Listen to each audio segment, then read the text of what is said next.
वसुदेवसुतं देवं कंसचाणूरमर्दनं देवकी परमानन्दं कृष्णं वन्दे जगद्गुरुम्। अथ अष्टादशोऽध्यायः। संन्यासस्य महाबाहो तत्त्वमिच्छामि वेदितुम् त्यागस्य च ऋषिकेश पृथक् केशिनिषूदन। काम्यानां कर्मणां न्यासं संन्यासं कवयो विदु सर्वकर्मफलत्यागं प्राहुस्त्यागं विचक्षणा। त्यायं दोषवदित्येके कर्म प्राहुर्मनीषिणः यज्ञदान तपः कर्म न त्याज्यमिति चापरे। निश्चयं शृणु मे तत्र त्यागे भरतसत्तम त्यागो हि पुरुषव्याघ्र त्रिविधः सम्प्रकीर्तितः। यज्ञदान तपः कर्म न त्याज्यं कार्यमेव तत् यज्ञो दानं तपश्चैव पावनानि मनीषिणाम्। एतान्यपि तु कर्माणि सङ्गं त्यक्त्वा फलानि च कर्तव्यानीति मे पार्थ निश्चितं मतमुत्तमम्। नियतस्य तु सन्न्यासः कर्मणो नोपपद्यते मोहात् तस्य परित्यागस्तामसः परिकीर्तितः। दुःखमित्येव यत्कर्म कायक्लेशभयात् त्यजेत् स कृत्वा राजसं त्यागं नैव त्यागफलं लभेत्। कार्यमित्येव यत्कर्म नियतं क्रियते अर्जुन सङ्गं त्यक्त्वा फलं चैव स त्यागः सात्विको मतः। न द्वेष्ट्य कुशलं कर्म कुशलेनानुसज्जते त्यागी सत्त्वसमाविष्टो मेधावी छिन्न संशयः। न हि देहभृता शक्यं त्यक्तुं कर्माण्यशेषतः यस्तु कर्मफलत्यागी स त्यागीत्यभिधीयते।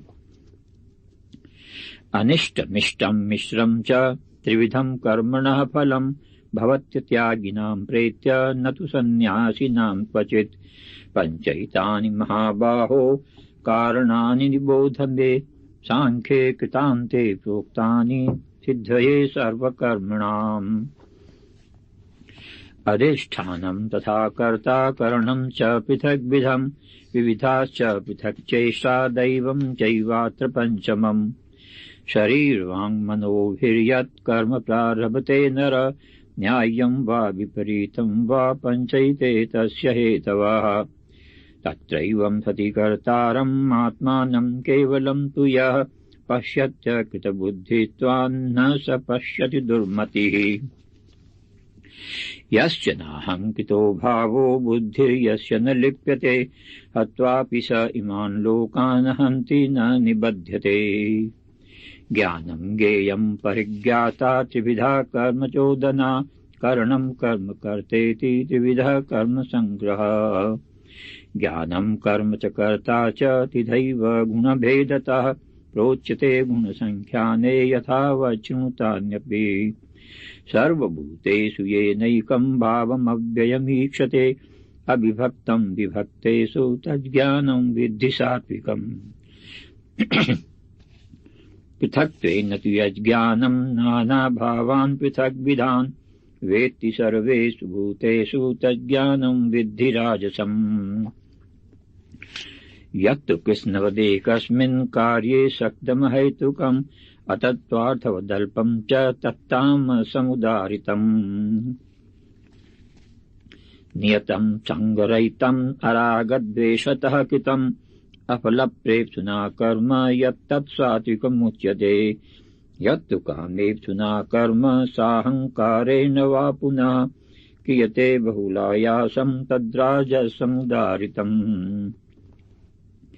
अनुबन्धं क्षयं हिंसा मनवेक्ष च पौरुषं मोहादारभ्यते कर्म तत्तामसमुच्यते।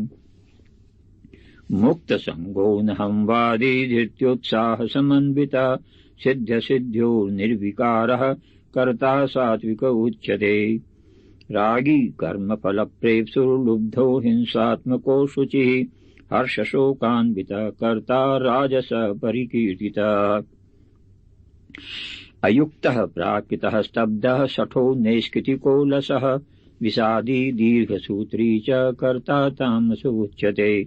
बुद्धेर्भेदं विदेश्चैव गुणतस्त्रिविधं शृणु प्रोच्यमानं शेषेण पृथक्त्वेन धनञ्जय। प्रवृत्तिं च निवृत्तिं च कार्याकार्ये भयाभये बन्धं मोक्षं च या वेत्ति बुद्धिः सा पार्थ सात्विकी। यया धर्ममधर्मं च कार्यं च कार्यमेव च अयथावत् प्रजानाति बुद्धिः सा पार्थ राजसी। अधर्मं धर्ममिति या मन्यते तमसावृता सर्वार्थान् विपरीतांश्च बुद्धिः सा पार्थ तामसी। धृत्या यया धारयते मनः प्राणेन्द्रियक्रियाः योगेनाव्यभिचारिण्या धृतिः सा पार्थ सात्विकी। यया तु धर्मकामार्थान् धृत्या धारयतेऽर्जुन प्रसंगेन फलाकाङ्क्षी धृतिः सा पार्थ राजसी। यया स्वप्नं भयं शोकं विषादं मदमेव च न विमुञ्चति दुर्मेधा धृतिः सा पार्थ तामसी। सुखं तिदानीं त्रिविधं शृणु मे भरतर्षभ अभ्यासाद्रमते यत्र दुःखान्तं च निगच्छति। यत्तदग्रे विषमिव परिणामे मितोपमं तत्सुखं सात्विकं प्रोक्तम् आत्मबुद्धिप्रसादजम्। विषयेन्द्रियसंयोगाद्यत्तदग्रे मृतोपमं परिणामे विषमिव तत्सुखं राजसं स्मृतम्। यदग्रे चानुबन्धे च सुखं मोहनमात्मनः निद्रालस्य प्रमादोत्थं तत्तामसमुदाहृतम्। न ततस्ति पृथिव्यां वा दिवि देवेषु वा पुनः सत्तं प्रकृतिजैर्मुक्तं यदेभिः शास्त्रिभिर्गुणैः।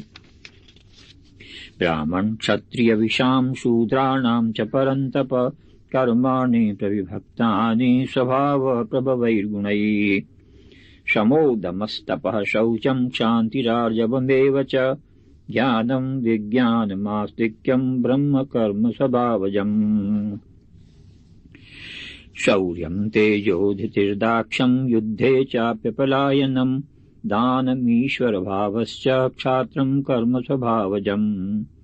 कृषिकौ रक्ष्यवाणिज्यं वैश्यकर्म स्वभावजं परिचर्यात्मकं कर्म शूद्रस्यापि स्वभावजम्। स्वे स्वे कर्मण्यभिरतः संसिद्धिं लभते नरः स्वकर्मनिरतः सिद्धिं यथा विन्दति तच्छृणु। यतः प्रवृत्तिर्भूतानां येन सर्वमिदं ततं स्वकर्मणा तमभ्यर्च्य सिद्धिं विन्दति मानवाः। श्रेयान् स्वधर्मो विगुणः परधर्मात् स्वनुष्ठितात् स्वभावनियतं कर्म कुर्वन्नाप्नोति किल्बिषम्। सहजं कर्म कौन्तेय सदोषमपि न त्यजेत् सर्वारम्भा हि दोषेण धूमेनाग्निरिवावृताः।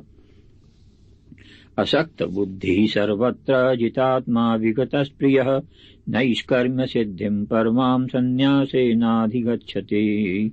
सिद्धिं प्राप्तो यथा ब्रह्म तथाप्नोति निबोध मे समासे नैव कौन्तेय निष्ठा ज्ञानस्य या परा। बुद्ध्या विशुद्धया युक्तो धित्यात्मानं नियम्य च शब्दादीन् विषयान् त्यक्त्वा रागद्वेषौ व्युदस्य च। विविक्तसेवी लघ्वाशी यतवाक्कायमानसः ध्यानयोगपरो नित्यं वैराग्यं समुपासिता। अहङ्कारं बलं दर्पं कामं क्रोधं परिग्रहं विमुच्य निर्ममः शान्तो ब्रह्मभूयाय कल्पते। ब्रह्मभूतः प्रसन्नात्मा न शोचति न काङ्क्षति समः सर्वेषु भूतेषु मद्भक्तिं लभते पराम्। भक्त्या मामभिजानाति यावान्यश्चास्मि तत्त्वतः ततो मां तत्त्वतो ज्ञात्वा विशते तदनन्तरम्। सर्वकर्माण्यपि सदा कुर्वाणो मद्व्यपाश्रयः मत्प्रसादादवाप्नोति शाश्वतं पदमव्ययम्। चेतसा सर्वकर्माणि मयि सन्न्यस्य मत्परः बुद्धियोगमुपाश्रित्य मच्चित्तः सततं भव। मच्चित्तः सर्वदुर्गाणि मत्प्रसादात् तरिष्यसि अथ चेत्त्वमहङ्कारान् न शोष्यसि विनङ्क्षसि यदहङ्कारमाश्रित्य न योत्स्य इति मन्यसे मिथ्यै स व्यवसायस्ते प्रकृतिस्त्वां नियोक्ष्यति स्वभावजेन कौन्तेय निबद्धः स्वेन कर्मणा कर्तुम् नेच्छसि अन्मोहात् करिष्यशवसोऽपि तत् ईश्वरः सर्वभूतानां हृद्देशेऽर्जुन तिष्ठति भ्रामयम् सर्वभूतानि यन्त्रारूढानि मायया तमेव शरणं गच्छ सर्वभावेन भारत तत्प्रसादात् परां शान्तिं स्थानं प्राप्स्यसि शाश्वतम् इति ते ज्ञानमाख्यातं गुह्यात् गुह्यतरं मया विमृश्यैतदशेषेण यथेच्छसि तथा कुरु सर्वगुह्यतमं भूयः शृणु मे परमं वच इष्टोऽसि मे दृढमिति ततो वक्ष्यामि ते हितम् मन्मना भव मद्भक्तो मद्याजी मां नमस्कुरु मामे वैशसि सत्यं ते प्रतिजाने प्रियोऽसि मे सर्वधर्मान् परित्यज्य मामेकं शरणं व्रज अहं त्वा सर्वपापेभ्यो मोक्षयिष्यामि मा शुचा इदं ते न तपस्काय न भक्ताय कदाचन न चाशुश्रूषवे वाच्यं न च मां योऽभ्यसूयते य इमं परमं गुह्यं मद्भक्ते सविधास्यति भक्तिं मयि परां कृत्वा मामेवैष्यत्य संशय न च तस्मान् मनुष्येषु कश्चिन्मे प्रियकृत्तमः भविता न च मे तस्मादन्यप्रियतरो भुवि अध्येष्यते च य इमं धर्म्यं संवादमावयो ज्ञानयज्ञेन तेनाह मिष्टः स्यामिति मे मतिः श्रद्धावाननसूयश्च शृणुयादपि यो नरः सोऽपि मुक्तः शुभान् लोकान् प्राप्नुयात् पुण्यकर्मणाम् कच्चिदेतच्छ्रुतं पार्थ तयैकाग्रेण चेतसा कच्चिदज्ञानसम्मोहप्रनष्टस्ते धनञ्जय नष्टो मोहस्मृतिर्लब्धा त्वत्प्रसादान्मयाच्युत स्थितोऽस्मि गतसन्देहः करिष्ये वचनं तव इत्यहं वासुदेवस्य पार्थस्य च महात्मनः संवादमिमं श्रौषम् अद्भुतं रोमहर्षणम् व्यासप्रसादाच्छ्रुत्वा नेतद्गुह्यमहं परम् योगं योगेश्वरात् कृष्णात् साक्षात् कथयतः स्वयम् राजन् संस्मृत्य संवादमिममद्भुतम् केशवार्जुनयो पुण्यम् हृष्यामि च मुहुर्मुहुः तच्च संस्मृत्य रूपमद्यद्भुतम् हरे विस्मयो मे महान् राजन् हृष्यामि च पुनः पुनः यत्र योगेश्वरः कृष्णो यत्र पार्थो धनुर्धरः तत्र श्रीर्विजयो भूतिर्ध्रुवा नीतिर्मतिर्मम ॐ तत्सदिति श्रीमद्भगवद्गीतासूपनिषत्सु ब्रह्मविद्यायां योगशास्त्रे श्रीकृष्णार्जुनसंवादे मोक्षसंन्यासयोगो नाम 18 हरिः ओम् तत्सत् हरिः ओम् तत्सत् हरिः ओम् तत्सत् श्रीकृष्णार्पणमस्तु शुभं भूयात् वसुदेवसुतं देवं कंसचाणूरमर्दनं देवकी परमानन्दं कृष्णं वन्दे जगद्गुरुम्।